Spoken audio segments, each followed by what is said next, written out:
भगवान बुद्ध का जन्म इसी वैशाख पूर्णिमा के दिन हुआ है। जो तथागत सम्यक संबुद्ध इस संसार में प्रादुर्भूत होते हैं बहुतों के हित के लिए, बहुतों के सुख के लिए। भगवान के जन्म का एकमात्र ही उद्देश्य होता है। भगवान के जन्म का उद्देश्य बहुतों के हित के लिए, बहुतों के सुख के लिए, और साथ में होता है सार्थं स व्यंजन, यानी कि इस सभी देवता और मनुष्यों को परम अर्थ साध्य कराकर देने के लिए ही भगवान का जन्म होता है।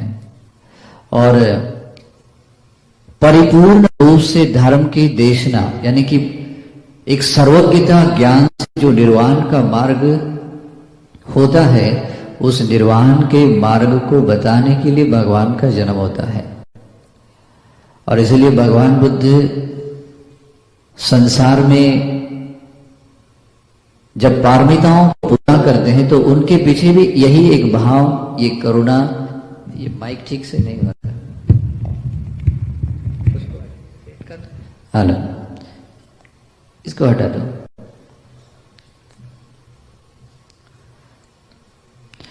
भगवान बुद्ध के जन्म का ये परम श्रेष्ठ हेतु है। जिस परम श्रेष्ठ हेतु के लिए भगवान बुद्ध बोधिसत्व काल में यही सोचते हैं।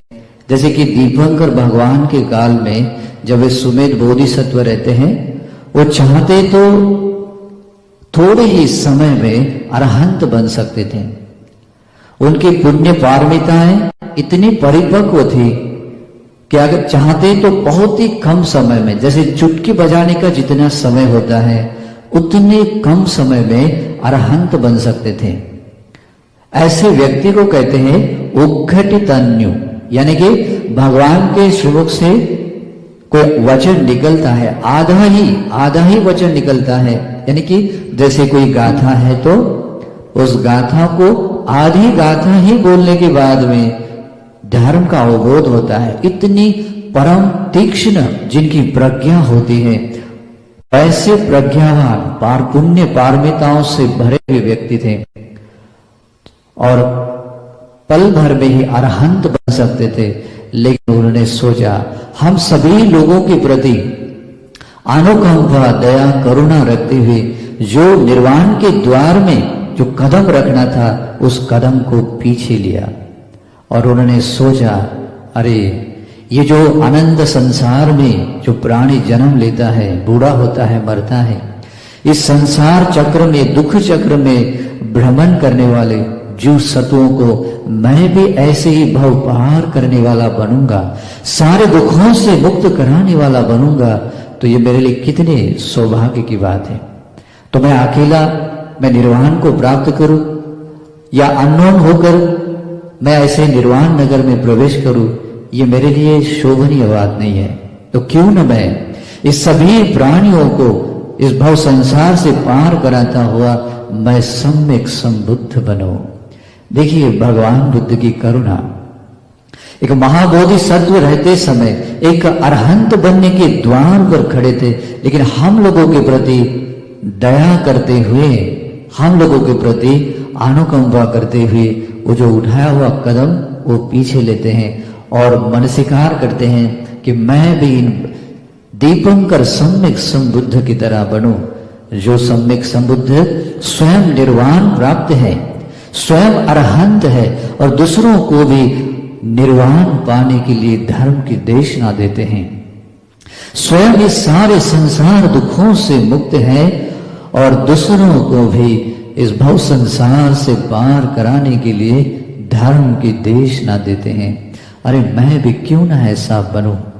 तो दीपंकर बुद्ध जब उधर से अभी वो घटना बहुत लंबी है, आप लोगों सुनी होगी। भगवान बुद्ध उधर से आते आते ये मनसीकार चलता है उनके मन में, और मनसीकार चलते हुए वो भगवान के अनंत गुणों को याद करते हैं। मैं भी ऐसा बनूं जो स्वयं ऐसे इस सम्मा संबोधि ज्ञान को प्राप्त करो, दूसरों को भी उस निर्वाण का बोध कराने के लिए धर्म की देशना देने वाला बनो। और आप लोगों को आश्चर्य की बात होगी, आप लोगों ने शायद ये बात पढ़ी नहीं होगी या जानी नहीं होगी।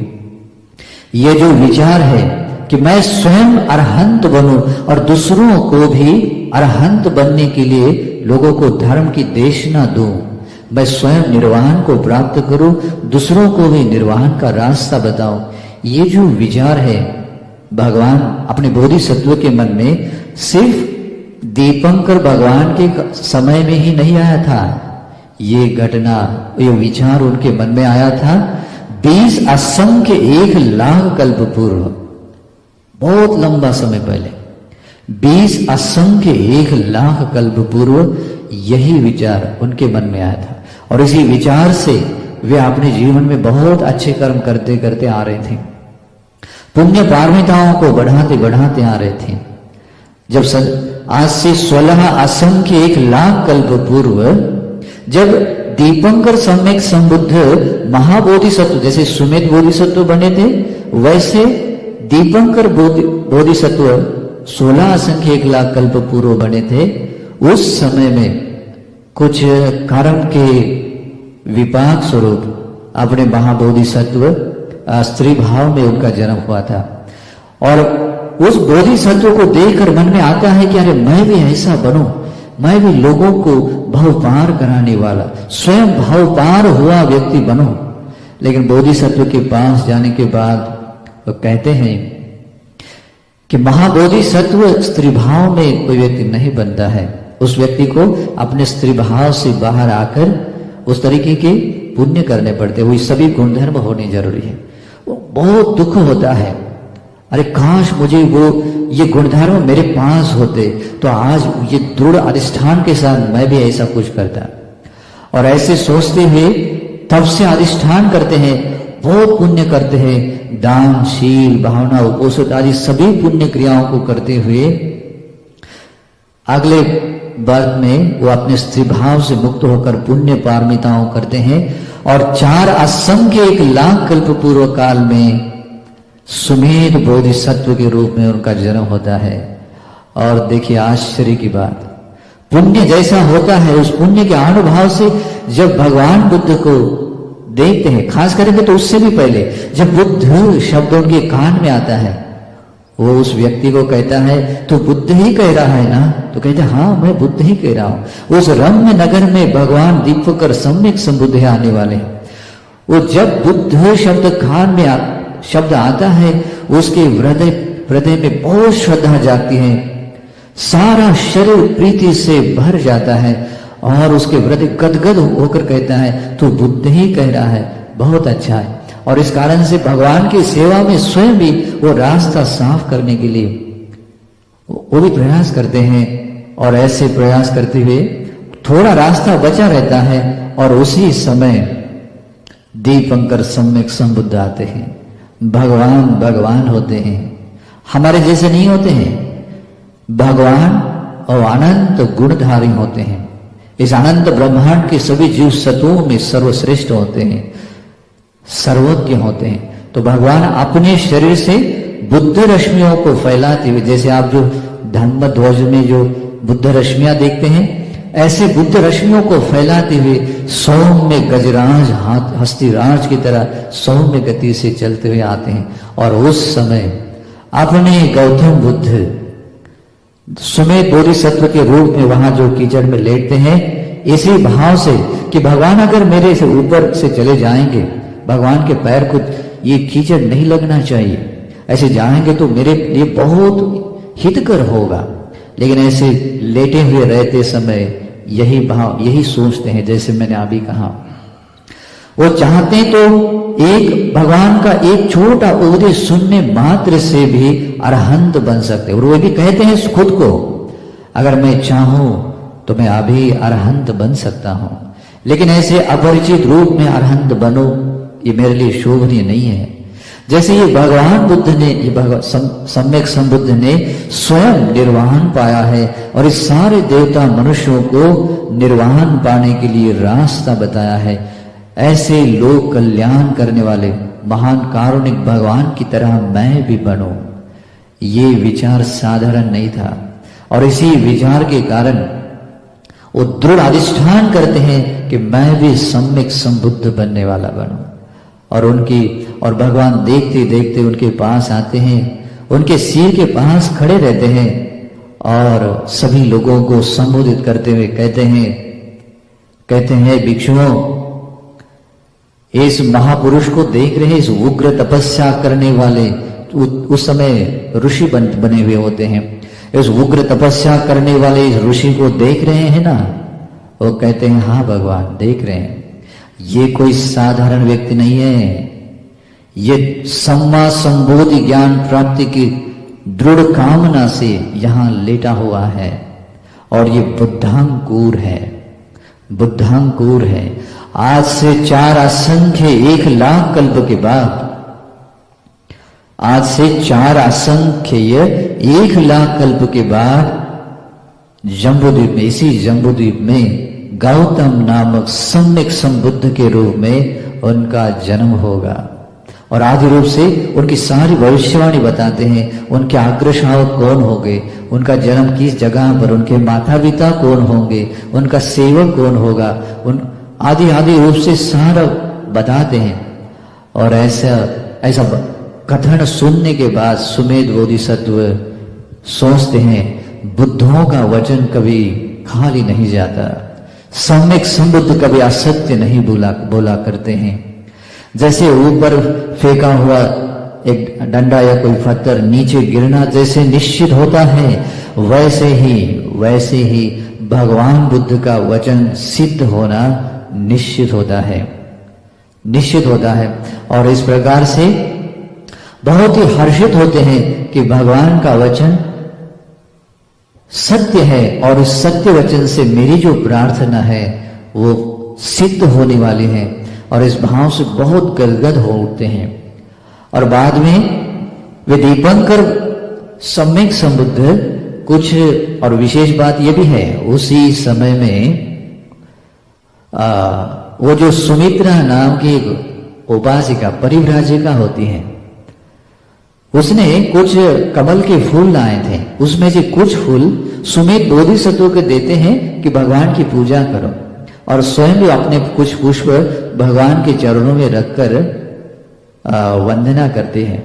और बाद में जैसे सुमेध बोधिसत्व ने प्रार्थना की, वो सुमित्रा परिव्राजिका, वो सत्पुरुष गुणों वाली वो स्त्री भगवान को प्रार्थना करती है कि ये जो महापुरुष यहाँ लेटा हुआ है, जिस सम्मा संबोधि ज्ञान को पाने की प्रार्थना उन्होंने की है, उसी महाबोधिसत्व को ये इस व्यक्ति के हर जन्म में हर जगह पर उनको साथ देने वाले, उनकी पारमिताओं को पूरा करने के लिए अनुबल देने वाले, मैं एक अर्धांगिनी उनकी धर्म पत्नी बनूं, ऐसी भी प्रार्थना करते हैं। और भगवान भी उनको भी आशीर्वाद करते हैं। और इस तरीके से उनकी जर्नी, ये जीवन यात्रा आरंभ होती है। और इस जीवन यात्रा आरंभ करते हुए 4 असंख्य 1 लाख कल्प काल बीतते हैं। और इस काल में भगवान बुद्ध समतींस पारमिताओं को, यानी कि समान रूप से 30 पारमिताओं को पूरा करते हैं। वैसे 10 पारमिताएं हैं, 10 उप पारमिताएं हैं, 10 परमार्थ पारमिताएं हैं। इन 30 पारमिताओं को समान रूप से परिपूर्ण करते हैं। और ये परिपूर्ण करते हुए बहुत ही दुख झेलते हैं। इतना स्ट्रगल होता है, सोच नहीं सकते, इमेजिन नहीं कर सकते संसार में उन्होंने कितना दुख सहा है। उन्होंने अपने सारे दान पारमिताओं को लेकर कहते हैं, ये बाकी वस्तुओं की, धन संपत्ति के दान की तो बात ही क्या है। भगवान ऐसा यहां तक कहते हैं, इस पृथ्वी पर जितनी ये मिट्टी है, उस मिट्टी से भी ज्यादा उन्होंने अपने शरीर का मांस दूसरों को दान दिया है। इस पृथ्वी पर जितना महासमुद्र है, उस महासमुद्र के जल से भी ज्यादा अपना खून भगवान ने दान दिया है। इस आकाश में जितने तारे दिखाई देते हैं, उससे भी ज्यादा अपने आंखें दान दी है। और बाकी दान की तो बात ही क्या है। 5 महापरित्याग, जो 5 महापरित्यागों में से महान परित्याग होते, यहां तक कि अपना प्राण भी दान दिया है। तो ऐसे बहुत दुष्कर क्रियाओं के साथ उन्होंने इन पारमिताओं को पूरा किया।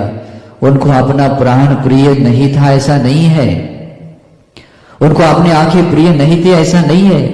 वो तो प्रिय किसको नहीं होती हैं, लेकिन भगवान कहते अपने प्राण से भी ज्यादा, एक जन्म की बात नहीं, 2 जन्म की प्राण की बात नहीं, अनंत असंख्य जन्मों का जो प्राण है उस प्राणों से भी ज्यादा भगवान को, महाबोधिसत्व को प्रिय था सम्मा संबोधि ज्ञान पाना।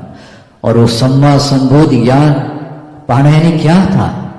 भगवान तो पहले भी अनंत बन सकते थे, वो सम्मा संबुद्ध बनने का अर्थ होता है स्वयं अरहंत बनना, स्वयं इस संसार दुखों से मुक्त होना और दूसरों को भी इस संसार दुखों से मुक्त करने के लिए, होने के लिए मार्ग बताना, ये गुणधर्म है।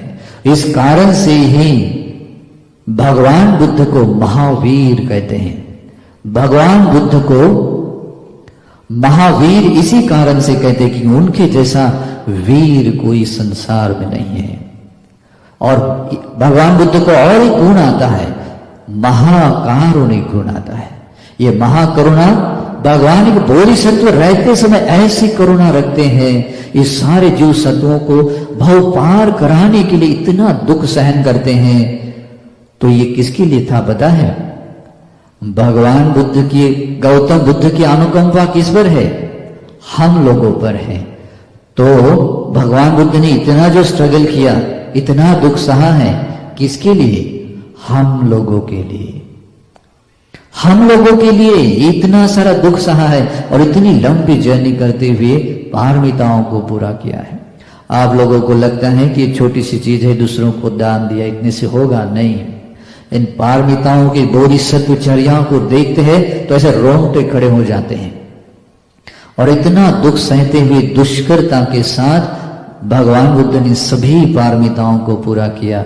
और जब वैशाख पूर्णिमा का समय था, तो वैशाख पूर्णिमा के समय में अपने भगवान गौतम सम्यक संबुद्ध का जन्म हुआ। वैसे तो सभी सम्यक संबुद्ध की धर्मता ही होती है, उनका जन्म वैशाख पूर्णिमा के दिन ही होता है। और जन्म होने से पहले ही ये बात निश्चित होती है और भगवान को भी पता होती है, क्योंकि उससे पहले हमारे भगवान रहते हैं तुषित देवलोक में संतुषित बोधिसत्व के रूप में। संतुषित यानी कौन? तुषित देवलोक का जो राजा है उसका नाम होता है संतुषित। उसी के रूप में भगवान बुद्ध का जन्म होता है, अंतिम जन्म होता है।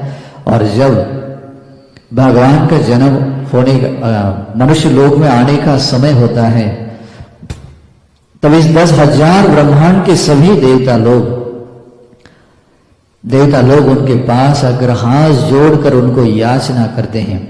भगवान को हर चीज करने के लिए याचना करनी पड़ती है, तो याचना करते हैं और याचना करते हुए कहते हैं कालो अयम महावीर उपजन मातु कुच्छियं सदैव कंतारयन्तु बुद्धस्सु अमतं वदम्। भगवान को बोधिसत्व रहते समय ऐसी याचना करते हैं, हे महावीर, क्योंकि भगवान बोधिसत्व के जैसा कोई महावीर संसार में और कोई नहीं। कहते हैं महावीर, ये मनुष्य लोक